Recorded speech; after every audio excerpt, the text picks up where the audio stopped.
Hi there, and welcome to the Indie Pop Girl, the podcast where you will find music chat, new releases, hidden gems, and nostalgic deep dives. I am back with another episode, and this week is another instalment of the Pop Girl series. We are taking it way back to 1999, and I will be discussing No Angel, the hugely successful album from Dido. No Angel is the debut studio album by Dido, which was released on the 1st of June 1999 by Arista and Cheeky Records. Due to contractual reasons, No Angel was eventually released outside of the US on the 16th of October 2000, and the album's release in Europe coincided with the release of Eminem's worldwide smash hit single, Stan.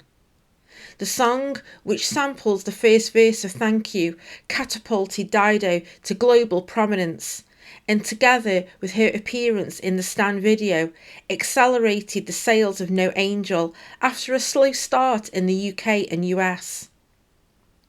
I think Dido's decision to appear in the Stan video was a smart move, but an unusual one at the same time.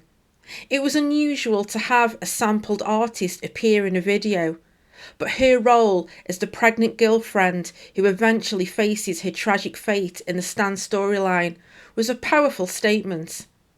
It was one of those moments in pop culture that happened in the right place, at the right time, and definitely introduced Dido to a worldwide audience when people were still discovering and watching videos on MTV and VH1. Dido started to work on No Angel back in 1995, and songs would start to take shape during her collaboration with her brother Rolo and his band Faithless, which eventually attracted the attention of Clive Davis of Arista Records. Signing with Arista gave Dido the opportunity to fully complete No Angel, and she shared production duties with her brother. When I started to research this episode and was looking through the production credits, I had no idea that Rick Knowles collaborated with Dido on No Angel. If you are a fan of Lana Del Rey, then you'll be aware of the magic that Rick creates with Lana. He is a songwriting legend and one of my favourite producers. So I was pleasantly surprised to see his name included on the credits, alongside Youth, Jamie Catto, and Sister Bliss. The record resulted in a folk pop, folktronica style, and Dido also experimented with trip hop, which was popular during that time, with hints of electronica, dance and dream pop. I have mentioned previously that the early 2000s is a period of music that isn't my favourite, and I'm not even nostalgic for it. My tastes were not aligning with the genres of that era, and I found myself returning to a lot of older music, and this was the period when I was discovering Depeche Mode's back catalogue. So before I start to dive into the tracks, I always like to give a little bit of context of how I discovered the record I am talking about, and why I have included No Angel in this series.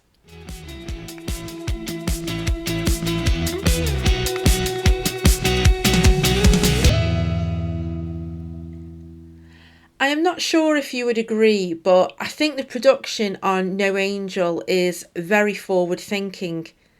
It definitely didn't sound like what was popular during that time.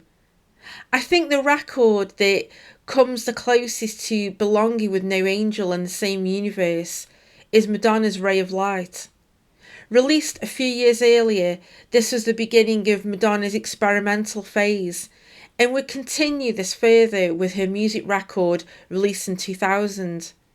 Like Madonna, Dido also embraced the folktronica sound, which would inspire others years later. I remember hearing Here With Me for the first time, the atmospheric intro and her now recognisable vocals just hit the spot, and it was something that I instantly connected to. Like Ray of Light, I adored the use of organic live instruments within electronic production. And if you are a regular listener to the podcast, you know that I love artists that blend acoustic guitar with synths and electronic beats. There are upbeat moments on No Angel, but I would say that the majority is quite sombre, and there is something about the production in this record which for me has stood the test of time.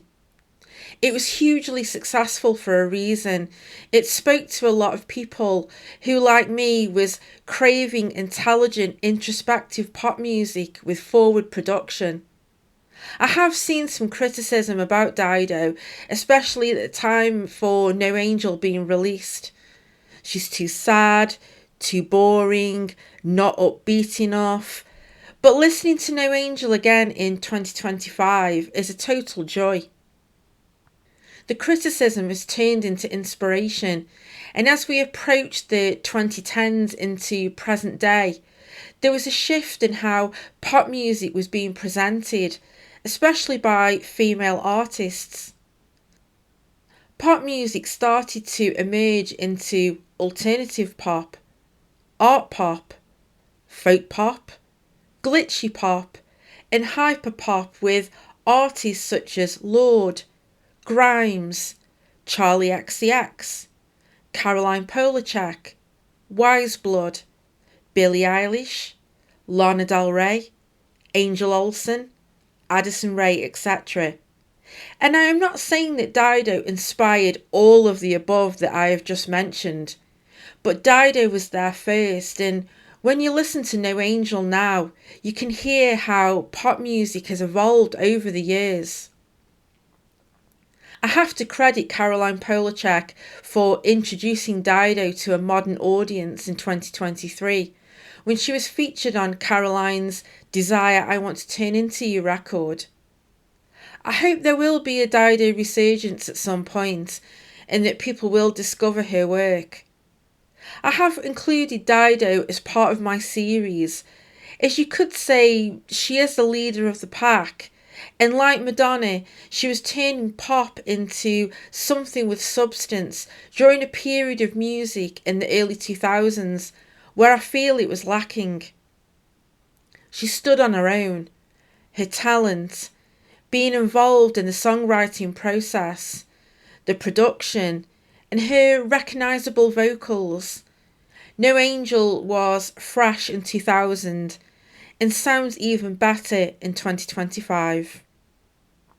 I have timed this episode with the vinyl release of No Angel, and the re-release is the inspiration for the Pop Girls series. If you are not familiar with the record, then I hope you will check it out. And like me, if you are revisiting the nostalgia and remember when No Angel was first released, please let me know what your favourite song is. And how did you discover the album back in 2000? I would love to hear from you.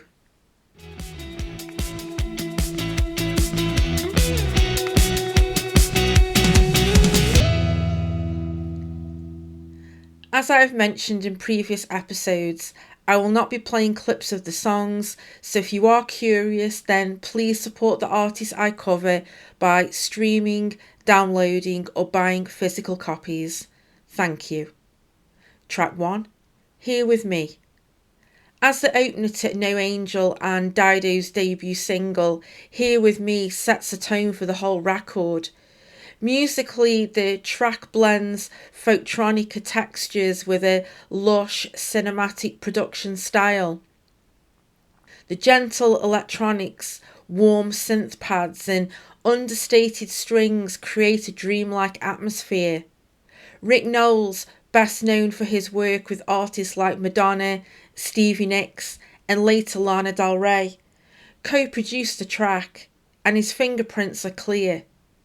There's a polished widescreen quality to the arrangement, and you can feel Rick's presence throughout the song. Listening to this track again in preparation of this episode, I made a connection now I realised that Rick Knowles' magic is all over this track.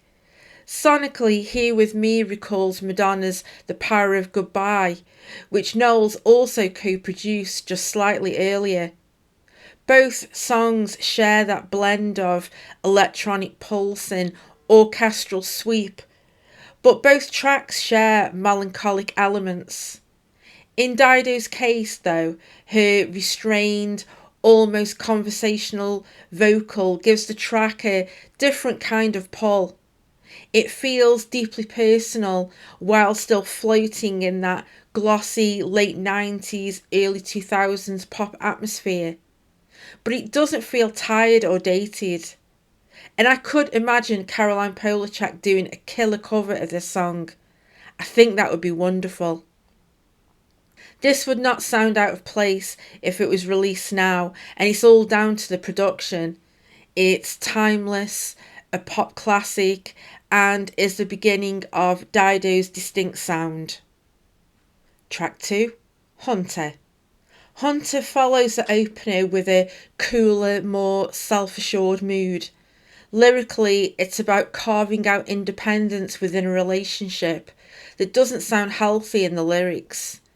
Dido insists on the freedom to be herself, to take a chance on life again, so let me go.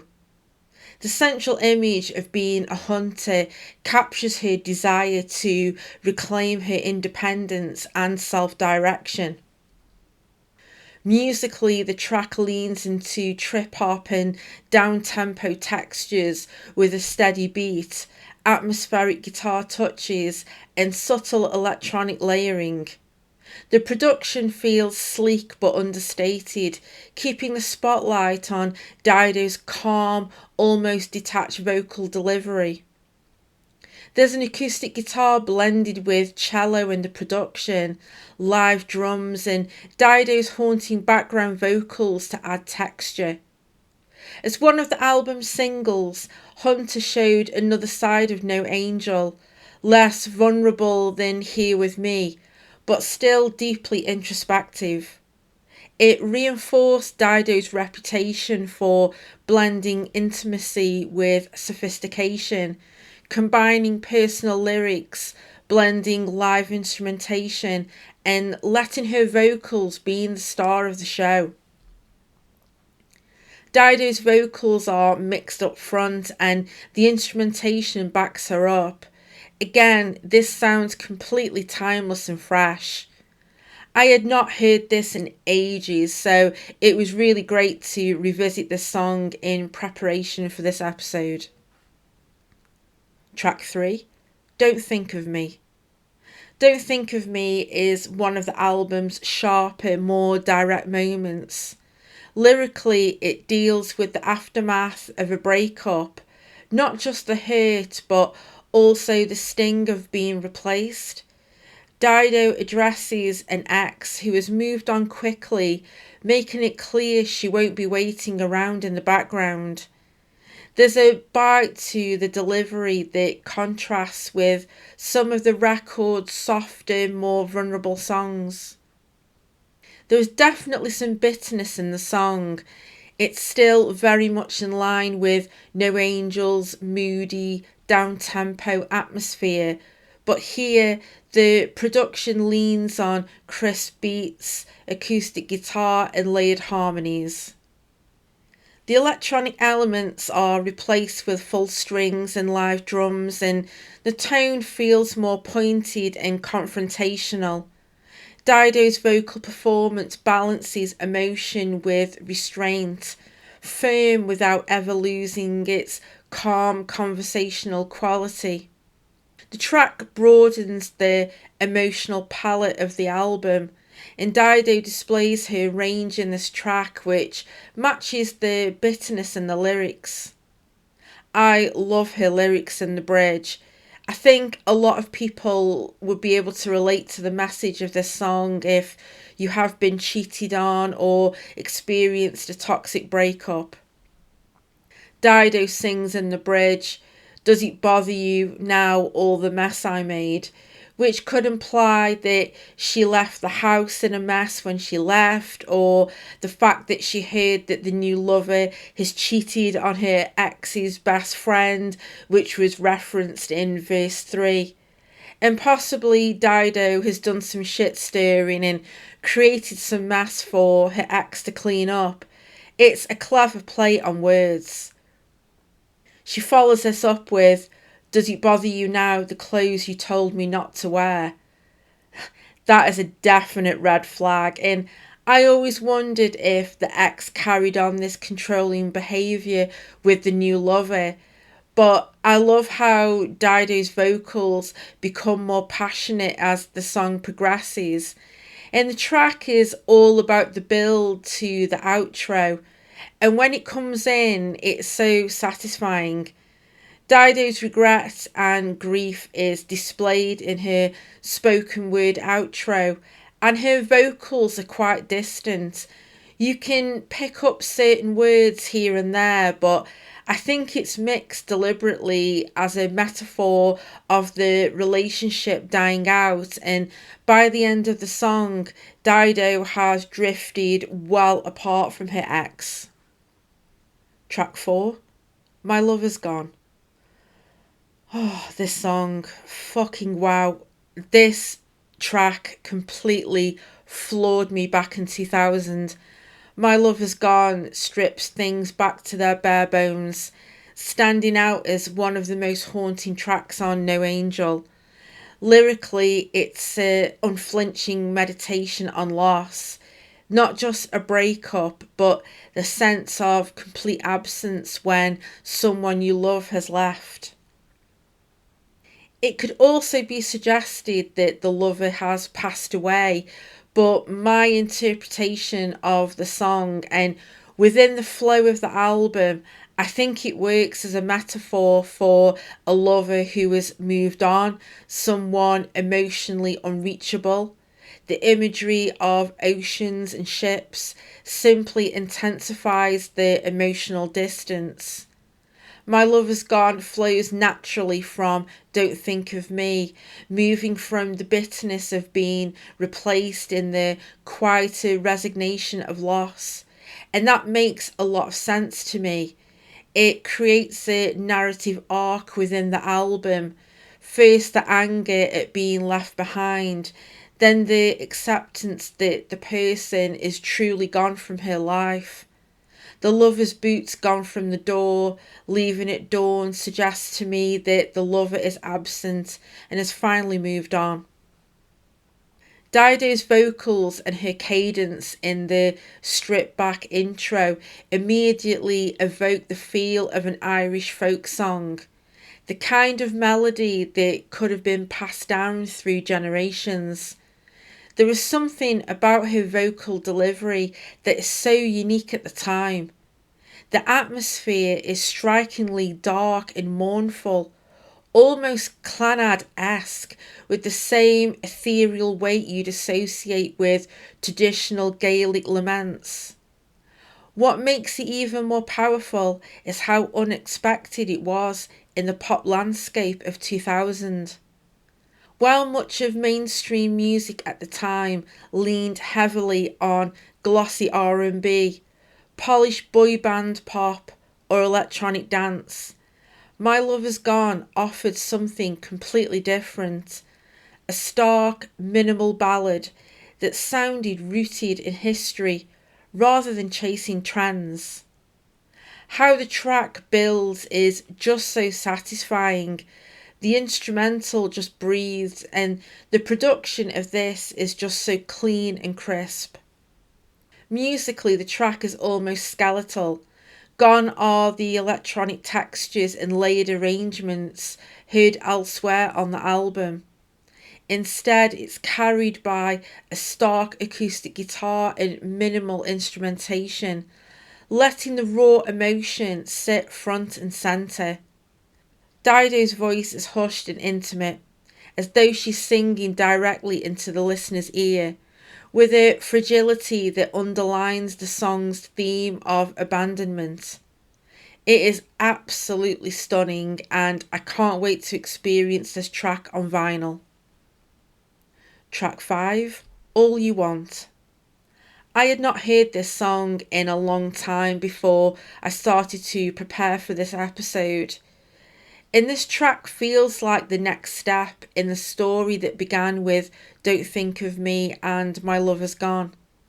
Where those tracks dealt with anger and bitterness, this one is about the lingering echo of love after loss. Dido addresses her former partner directly in the hope that he will come back to her. But as the song progresses, the hope quickly fades. Dido confirms in verse 3, "It's been 3 years, one night apart, but in that night you tore my heart. If only you had slept alone, if those seeds had not been sown," which I interpret that he cheated on Dido with the rival from Don't Think of Me. The lyrics in the bridge turns Dido's plea into anger, bitterness and acceptance that her lover has completely moved on. Those bridge lyrics shift the perspective quite sharply. Up to that point, All You Want can be read as sad, resigned devotion, but then she breaks the calm with that pointed line, "And you and your sin can leave the way you just came in."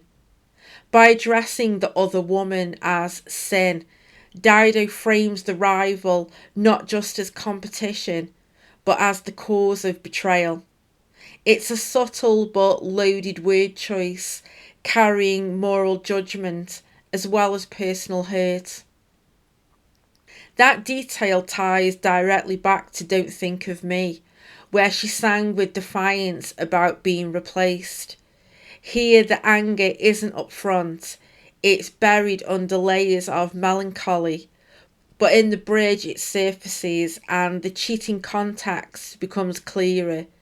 The door imagery, "I hear your key turning in the door, I won't be hearing that sound anymore," also gives us a very concrete picture. The ex-partner has moved in with, or at least brought her home with someone else. Again, this has some great production from Rick Knowles, and this track doesn't lean on the electronic elements, but the instrumentation here is reminiscent of a pop rock song. Track 6, Thank You.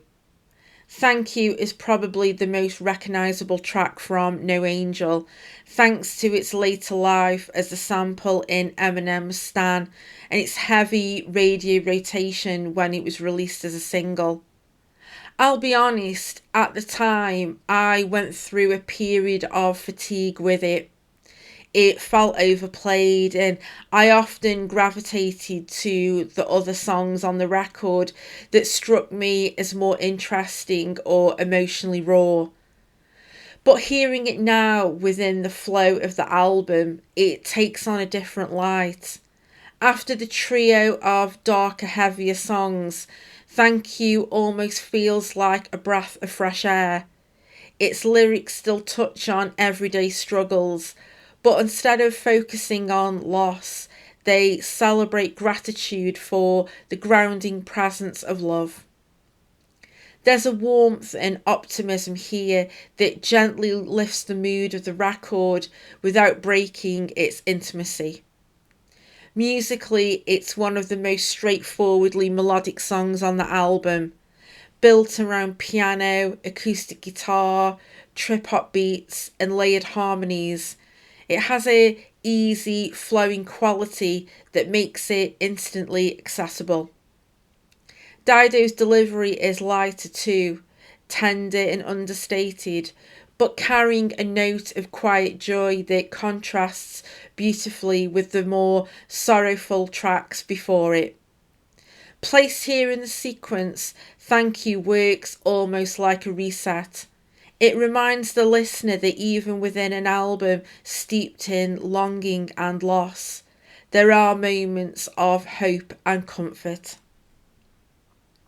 Track 7, Honestly Okay. One of the most seamless moments on No Angel comes in with the way Thank You transitions into Honestly Okay. It's a subtle detail, but that smooth handover makes the dark mood of this track hit even harder. A clever piece of sequencing that deepens the emotional impact of the album. For me, this has always been one of the highlights. The electronic instrumentation and layered production feels more experimental than some of the other tracks, giving it a forward thinking sound that still holds up today. The beats and synth textures wrap around Dido's voice, creating an atmosphere that's both intimate and unsettling, perfectly matching the subject matter. Lyrically, Dido is at her most raw here. The song openly explores his struggles with depression and panic attacks, something I didn't fully register when I first heard it. Years later, when I began to experience my own battles with anxiety and depression, the words resonated in a whole new way. There's an honesty in the way she captures that feeling of being trapped within yourself, the exhaustion, the vulnerability, but she delivers it with a calmness and control that makes it deeply relatable rather than overwhelming. It's lyrically sparse, but Dido gets her point across clearly and to the point. Revisiting it now, I'm struck by how perfectly everything comes together: the production, the restraint in her vocal delivery, and the lyrical content. Honestly Okay is one of those hidden gems that captures the essence of what makes No Angels special: its ability to balance confessional writing with atmospheric, innovative production. Track 8, Slide. After Thank You, the record leans into some of its most adventurous territory, and Slide is a perfect example of how Dido balances experimentation with warmth. The electronic textures give the track a modern, almost dreamlike sheen, but they're grounded by organic instruments that keep it rooted in the album's intimate human feel. Thematically, it feels like a continuation of Honestly Okay, but with a subtle shift in perspective. Where the previous track was Dido opening up about her own struggles with depression and anxiety, Slide plays like a message to someone else going through the same pain. Instead of being entirely inward looking, she extends empathy outward, recognizing that what she's felt herself is mirrored in another. That change gives the song a tender, almost nurturing quality. The chorus is irresistibly melodic, pure ear candy that drifts close to dream pop in its shimmering production and layered harmonies. The song floats but never loses shape, and when Dido's vocals begin to soar during the bridge, it lifts the atmosphere to something transcendent.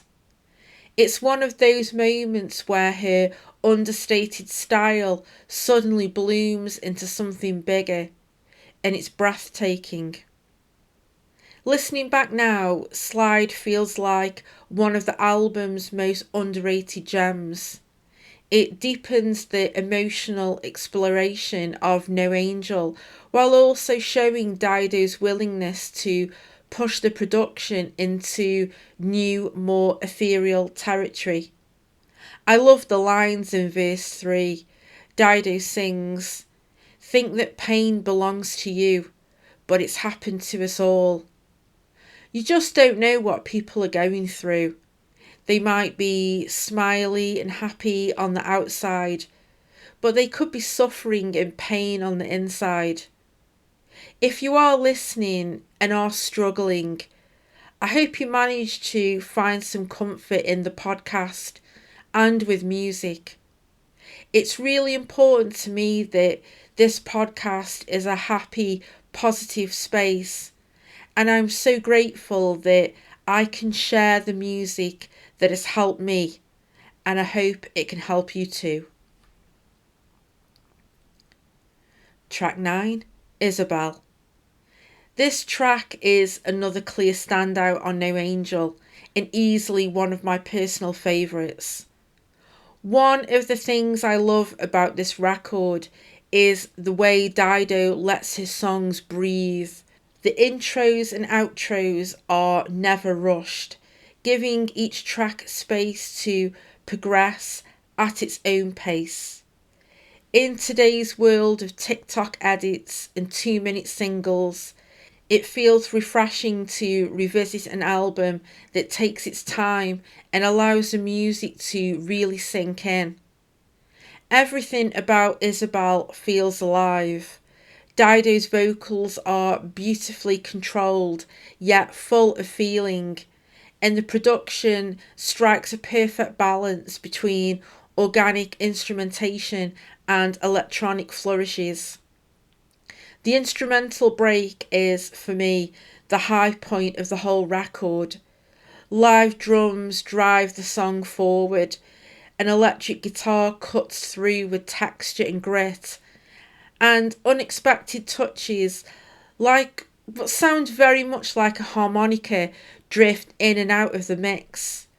That detail in particular is such a surprise, but it works so well in combination with the other instruments to add texture. Lyrically, Isabel is ambiguous. The verses paint a fragmented scene, a missed train, an abandoned car, a phone call that reveals she's already gone. These details hint at someone escaping suddenly, perhaps leaving behind a painful or even abusive situation. In the chorus, Dido writes to her directly, "Dear Isabel, I hope you're well, and what you've done is right. Oh, it's been such hell." Words of compassion and solidarity, but also an admission of the toll it's taken. She never explains exactly why Isabel left, and that uncertainty makes the song deeply open to interpretation.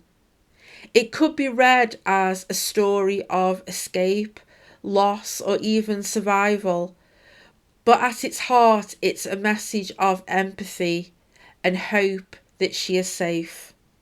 What makes Isabel so special is how immersive it is.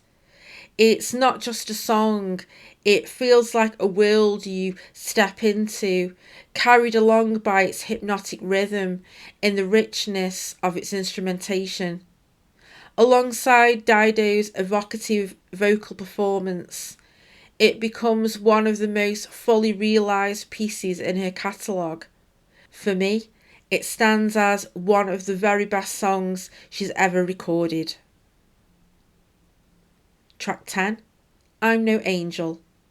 This track continues the rich instrumental palette established on Isabel, once again bringing the harmonica into the mix alongside live drums and guitar. The production is so clean and forward thinking that it still feels contemporary. It's the kind of track that wouldn't sound out of place if it were released today. Although it's not one of my personal favourites, revisiting it in preparation for this episode has given me a new appreciation for its sound. The interplay of organic instruments with subtle electronic flourishes keeps it engaging, and there's an understated strength in how it's arranged. Lyrically, the song finds Dido in a moment of self-reflection. The title itself is a kind of confession, an admission of imperfection, perhaps even a quiet refusal to live up to someone else's ideal. Where earlier tracks focused on love, loss, or escape, I'm No Angel feels more grounded in self-awareness, an acknowledgement of flaws but without shame. The chorus has an instantly memorable quality. It carries a familiarity, as if echoing the classic pop structures Dido grew up on. Even if you can't quite place what it reminds you of, that sense of recognition is part of its charm.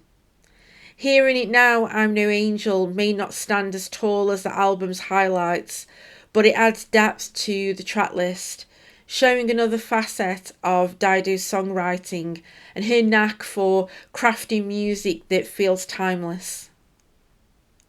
Track 11, My Life. I have to confess, when I first had the CD of No Angel back in the day, My Life was one of the tracks I used to skip.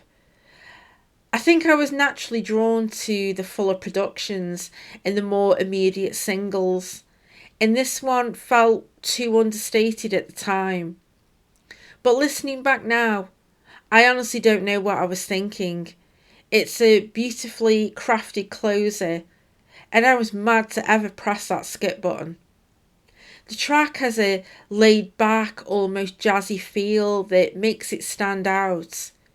You can hear Rhodes keys and organ giving it warmth, live drums keeping the rhythm fluid and loose, and strings adding a touch of elegance.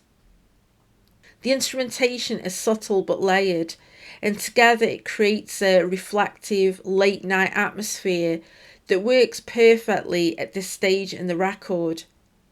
As the closer of the standard edition, it feels like a gentle exhale after the emotional highs and lows that came before. It's not trying to be dramatic or showy.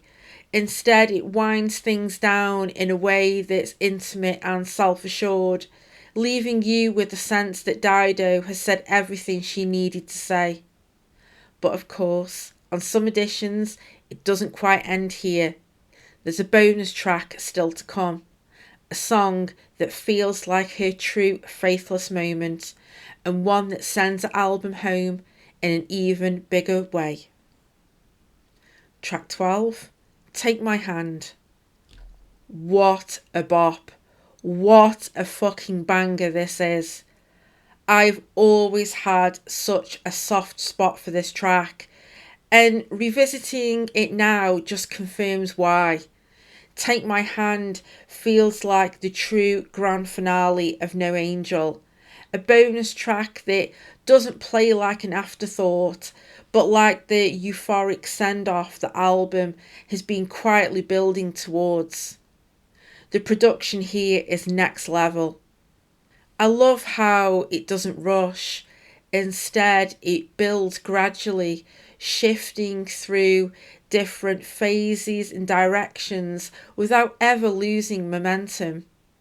It's unpredictable in the best way, taking you on a journey that feels expansive and alive.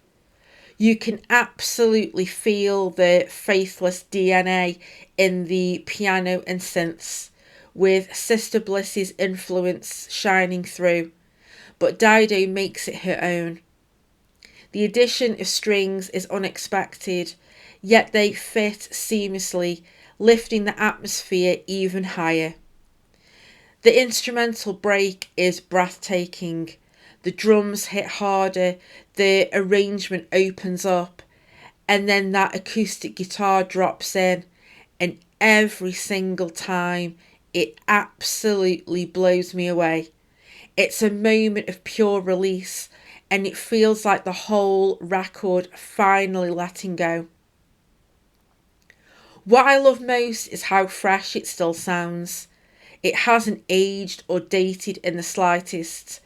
It's uplifting, euphoric, and endlessly replayable. For me, Take My Hand is the perfect way to close out the record, leaving you buzzing long after the final note fades. And yes, I cannot wait to play this on vinyl. This is the track I know I'll be cranking up the morning after I pick up my copy.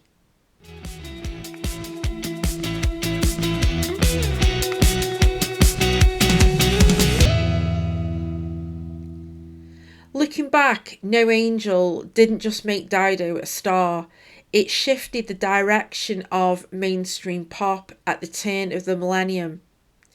Released in 1999 in the US and 2000 in the UK, the album cut through a crowded pop landscape that was dominated by the glossy production of boy bands, bubblegum pop and R&B crossovers. Instead of chasing that sound, Dido offered something more intimate, understated, and genre blending, combining folk-inspired songwriting with trip-hop textures, ambient electronics, and lush pop production. Her success opened the door for a different kind of pop star, one who didn't have to be larger than life, but could be soft-spoken, subtle, and grounded in emotional honesty. Without Dido, it's hard to imagine the same level of mainstream space being given to artists like Norah Jones and Imogen Heap, or later acts who I mentioned earlier on in the episode, who combine atmospheric production with introspective songwriting. Commercially, No Angel was a phenomenon. It sold over 20 million copies worldwide, becoming the best-selling album of 2001 in the UK and one of the most successful debuts of its era. But beyond sales, its influence lay in how it broadened what pop could sound like. Dido blurred the lines between genres, singer-songwriter, folk, electronic, trip-hop, and made it feel natural, not experimental for the sake of it.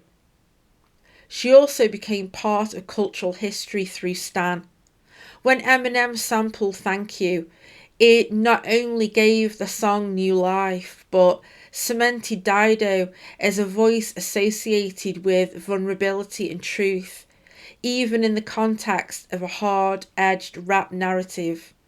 That kind of crossover was rare at the time, and it showed how adaptable and universal her songwriting was. More than 2 decades later, No Angel still feels fresh. The production hasn't dated in the way so many early 2000s albums have, and the themes of love, loss, independence, and mental health still resonate. Dido's down-to-earth personality and relaxed approach instantly resonated with so many people. She never needed the theatrics or the drama. Her honesty and restraint were her power. And like I said earlier, there really does have to be a Dido resurgence at some point. Hearing her iconic vocals on the Caroline Polachek record was proof that she's missed, and it only reminded me of how unique her voice still feels in today's pop landscape. She changed the conversation back in 2000 by showing that subtlety could be just as powerful as spectacle, and more than 2 decades later, that lesson still rings true. If pop has become more introspective, more atmospheric, more open to blending genres, Dido was already there, quietly paving the way. So whether she chooses to return or not, her influence is everywhere. And if she does make that comeback, I think we're all ready to fall in love with Dido all over again.